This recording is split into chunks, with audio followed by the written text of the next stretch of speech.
If it isn't apparent now, I love video games. I know, shocker, and when I play games, I approach them cognitively. That means from point A to point B, I'm scrutinizing every single aspect of it. The music, the art, the gameplay, controls, how I feel in that moment. But for a majority of games out there, the wild ride has to come to an end at some point, and what happens in the final moments of a game really cements the experience that we've had. Endings are incredibly important. That's what we're going to talk about today, my top 10 best Super Nintendo game endings. Now, I do want to say there is an incredible amount of Super Nintendo games out there, and no, I haven't played them all, so please take this list with a grain of salt, be patient, and understand that I'm just a boy.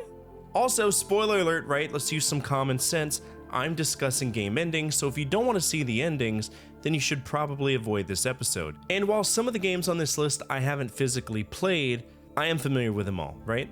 There's not any spoilers for me. I know someone's gonna bring it up, so I thought I might as well too. Let's begin.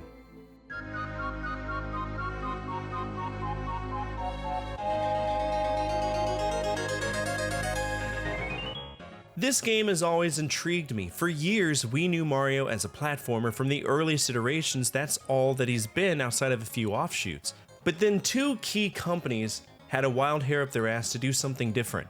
Nintendo wanted to make an RPG, and Square wanted to make an RPG that would exceed the capabilities of the Japanese market at the time. It was a match made in heaven. This is one of the more goofy RPGs out there, and to me it's good that it is. So often we have these deep, riveting storylines with complex emotions, but for Super Mario RPG, it's just play it, have fun. There are many elements of the genre that were retained like battles, but the platforming elements in the isometric perspective is kind of a welcoming addition.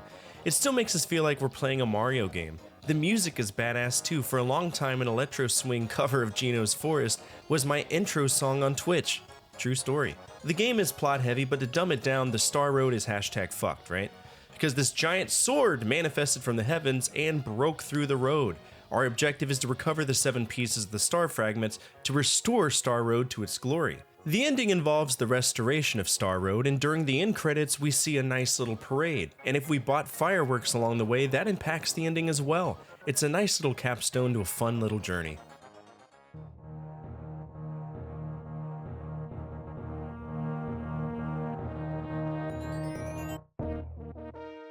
I can already hear the "Why the fuck haven't you played this, you passive-aggressive nihilistic gorilla?" Look, I don't make the rules. I just play the games. And right now on my channel, I'm exploring companies, specifically Rare, because I know my community wants me to have a coronary after experiencing Battletoads. They think I don't know, but I do.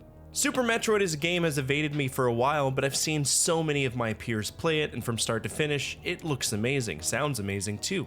This game is featured in a lot of my lists because it is quite simply one of the best games on the system. I personally might not be into the mechanics of it because I don't like Metroid on principle, but I won't deny the impact this game had on the industry and for many of your childhoods. Story-wise, we play as Samus, who brings the last Metroid to the Ceres space colony. Seems simple, right? Well, no, shit goes horribly wrong. Ridley swoops in and takes the last Metroid, and holy shit, we have a plot. We return to Zebes, search the pirate's base, and essentially do the same thing we did in Metroid on the NES. We set the bomb, get the fuck out of Dodge, and dust off just in time to see Zebes get blown into infinity and beyond. As is expected, we see Samus in the end scene, and depending on how fast we completed the game, we get to see her armor, her face, or her in this cute little bikini. It's a nice callback to what I would consider one of the greatest secrets of gaming at the time. Nobody knew Samus was a lady. It blew everyone's mind. I would have loved to have experienced that myself, but I was a kid of the 90s, so I have to live through your experiences to truly know how that felt.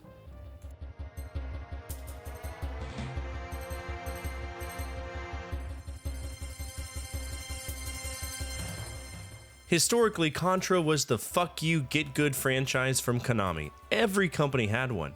Capcom had Ghosts and Goblins, Tecmo had Ninja Gaiden, Sega had Shinobi. You get the idea. Contra itself was a run-and-gun franchise that made a name for itself on the NES. We all learned the Konami code to get those coveted 99 lives, and then after making Contra our bitch, we tried Super C, and that game was just as awesome, if not more awesome. I don't know much about Operation C on the Game Boy, but I do know tons about Contra 3: The Alien Wars. I haven't had the time to make it through though, but I do look forward to checking it out again. Yet again, our friends Bill Reiser and Lance Bean are holding off an alien invasion, one chocked to the brim with some of the most infuriating and determined enemies that I have ever seen in a Super Nintendo game. We also have a different top-down perspective that rotates. It's kind of weird, but you get used to it pretty quickly. The ending is really cool though. We take down the big bad evil alien brain thing and fly out holding the tail portion of a missile.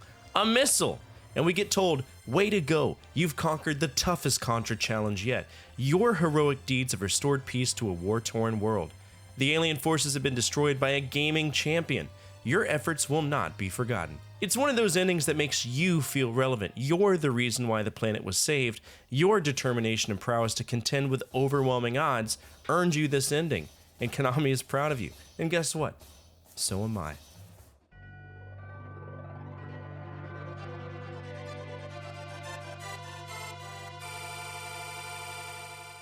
Super Mario World was an epic game. It took what we knew and loved from the 8-bit era of Mario and amplified it 500%.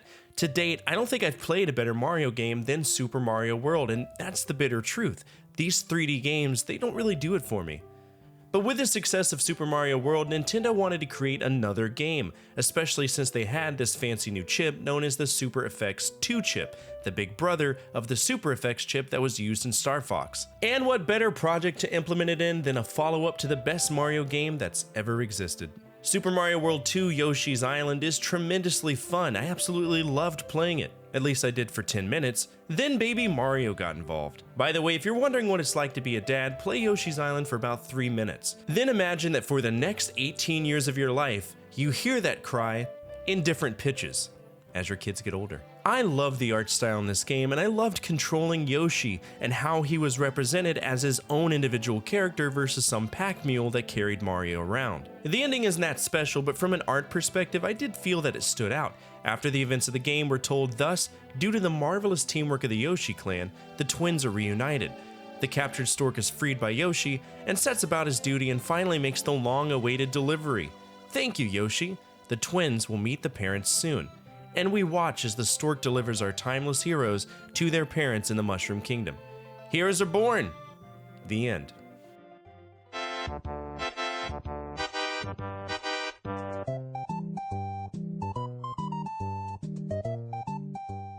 Well, we talked about Super Mario World 2, can't really leave out the first one.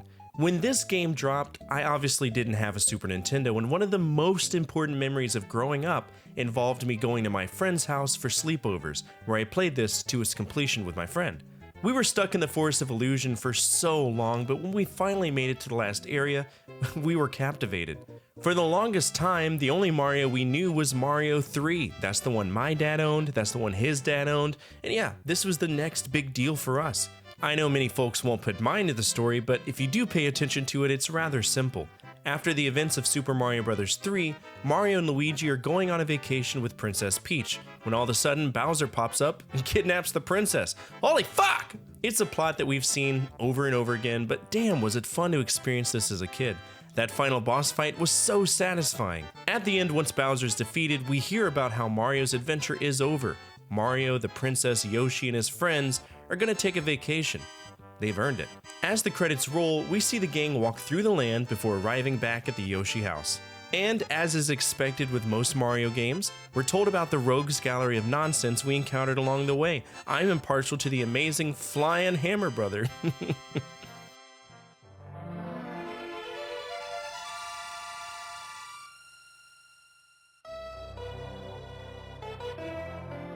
Oh boy. Well, you already know my stance on this game if you've been a long-time subscriber, but if you're new to this channel, you'll probably be frustrated to know that I really didn't like this game. I'm sorry, I was just a kid of the era where Ocarina of Time graced my neurological processes, and to me going back and playing the earlier games, it's somewhat frustrating. It also didn't help that when I streamed this game, I didn't have any protections in place to keep people from spoiling every comprehensible aspect of it. That experience alone dictated the creation of the rules I have for backseating. But in retrospect, A Link to the Past, it's an awesome game, even if it isn't for me. The music, the art, the game flow, the dialogue, It's just a great game. Now, Link in this game is the last descendant of the legendary Knights of Hyrule, and at the start of the game, his uncle receives a telepathic phone call from Zelda saying that Aghanim is imprisoned the princess. And as the story goes on, we discover that Aghanim is trying to summon King Bacon, Ganon if you will.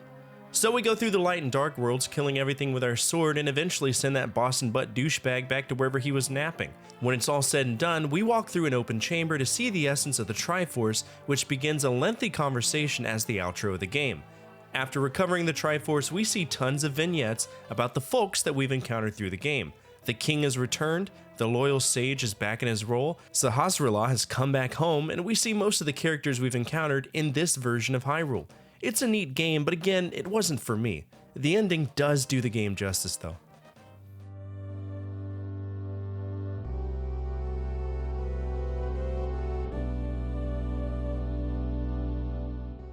Oh man, why does this game have to be on this list? I swear my RNG selection method is passive-aggressively trying to subliminally make me play this game. You know, I was supposed to check out Mother, thus beginning the lineage for this franchise, but the Twitch community yeeted it away. You know, if you watch me on Twitch, you can build up points to force me to play games, or select the next major RPG. I can't incorporate that for the YouTube viewers because there is no reward point system. That's one of the reasons why it is better to catch me on Twitch, but I digress. I've never played this game, but I'm very familiar with it as many of my friends have played it or streamed it, so there's really nothing that can surprise me about it. The final boss fight of Earthbound is where shit gets really Hal Labsy, if that makes sense. Just strange, right? We take on Pokey and kick his ass into dust before taking on the big bad evil guy, Gygas. But no matter what we do, he can't die. He just won't die. So we run back to town and everybody starts praying for us. That whole sequence of praying and wishing that Gygas would go away showed us that the whole game wasn't really about taking out enemies. It was about self-discovery, an epic journey with our friends. The collective prayers take down Gygas, and at the conclusion of the game, we can talk to literally everyone we've met in the game. And once we arrive back to Onet, we can check out the pictures we've taken along the way. It's a very sentimental reminder of just how much we've accomplished. To many people, this game has the perfect ending, and while I do believe that there are others that are better, this is a heavy contender for the best endings on the Super Nintendo. Also, that ending theme is pretty cool.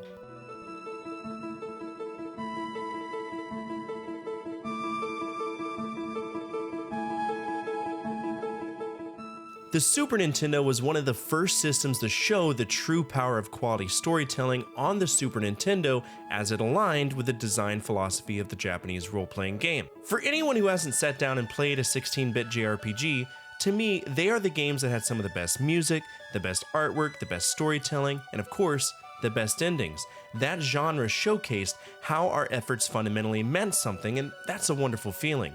It's more than just, good job, high five. Now, Terranigma is a weird one to talk about because it wasn't released in the United States. Instead, it was released only in Japan and Europe.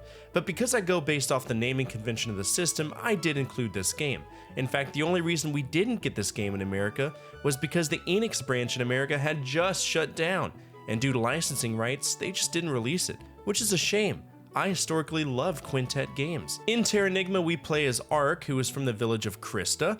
He opens up Pandora's box, which totally unravels time and space as we know it. Well, not really. It freezes the villagers. In order to save them, we need to travel through the underworld, slowly reviving continents, restoring life to the Earth's surface. We'll eventually reach Dark Gaia, who we need to destroy to protect the future of the world. The game implies in the end that the soul of Ark returns to Krista, but it is subject to interpretation.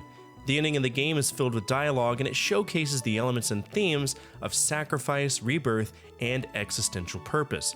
Our whole journey reflects a mythological hero who revives a world that he simply cannot be a part of. It's the same sort of existential questioning that Quintet was pretty damn well known for, and that's a big reason why I love their games, and I feel you might love this one too.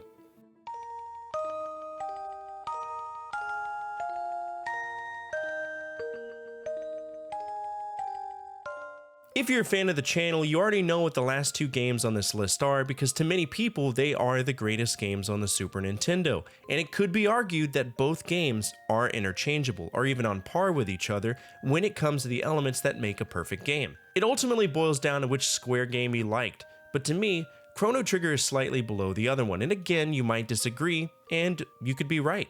I won't argue with you. Now, Chrono Trigger is all about time. We play as Chrono, who attends the local fair and ends up being sent back in time after his friend's teleportation machine accidentally opens up a time portal. Through the game, we'll discover that there's a big bad evil douchebag that's going to destroy the world, and that right now, in the ground that he stands on, Lavos is embedded in the Earth's core. Because of that, we travel through time, gathering critical allies that bolster our abilities to take out Lavos. And that final confrontation, it'll rewrite history as they knew it.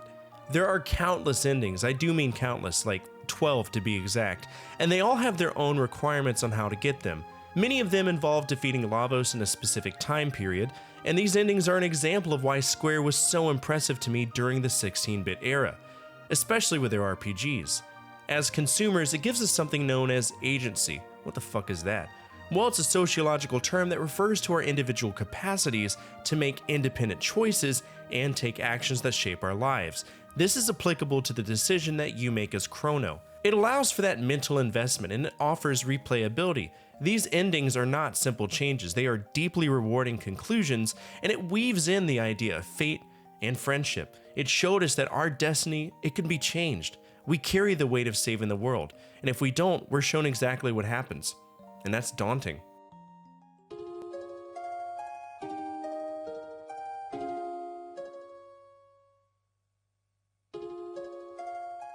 There's a reason why I consider Final Fantasy VI to be one of the greatest games of all time. It has awe-inspiring music, the artwork is phenomenal, the character development per character is insane, and all of our characters, they're capable of holding their own ground. The game flow is phenomenal, and for the duration of the game, I never once thought I would reach the conclusion of the story. And between me and you, I kinda didn't want to. To me, out of all of the villains I've ever had to encounter, Kefka as the driving evil force actually had me concerned every time he popped up on the screen. I didn't hear anything from him outside of his laugh because I knew with that laugh came some truly evil shit. I never knew what his next move was going to be. Through the whole game, we'll touch on topics that other games could not pull off at the time, and it culminates to one of the most epic boss fights I have ever encountered, surrounded by one of the greatest 16-bit era songs, Dancing Mad. When we destroy Kefka, we see the world slowly start healing. We escape the tower, and after emerging from the hellscape we just witnessed, we see the beauty of a spark of life, the renewal of everything that we saw fade away. Terra, now free of everything holding her down, namely her magical heritage, flies away to a new future. To me, this is the most emotionally satisfying ending I've encountered in a game to date. Every single character has a rectification of their internal conflict. It shows just how much these characters persevered through hell and back, literally. The art is phenomenal, and while our core mission was to stick by Terra and guide her through that journey of self-discovery, we have this cathartic release, one that says, hey, the human spirit, you don't fuck with it, because we'll bounce back, and we'll be stronger than we ever were. And that's it for today's episode. What did you think of this list? What are your favorite Super Nintendo endings? Feel free to tell the community down below. I know it'll be a great chance to sit back and remember our individual accomplishments. Who knows, maybe you'll guide someone else to an amazing experience simply by your words alone. Speaking of our community, if you made it to the end of this episode, you're already home in our community. We're a gathering of retro gaming enthusiasts that love remembering a time when life was just a little bit easier to live. And if you align with that, then feel free to subscribe. Finally, the single most important thing you can do for me is to hit that thumbs up button, as it directly impacts the visibility of the videos and the projects that I work on every single day. As always, from my family to your family, good energy, good vibes. Fortefyre out.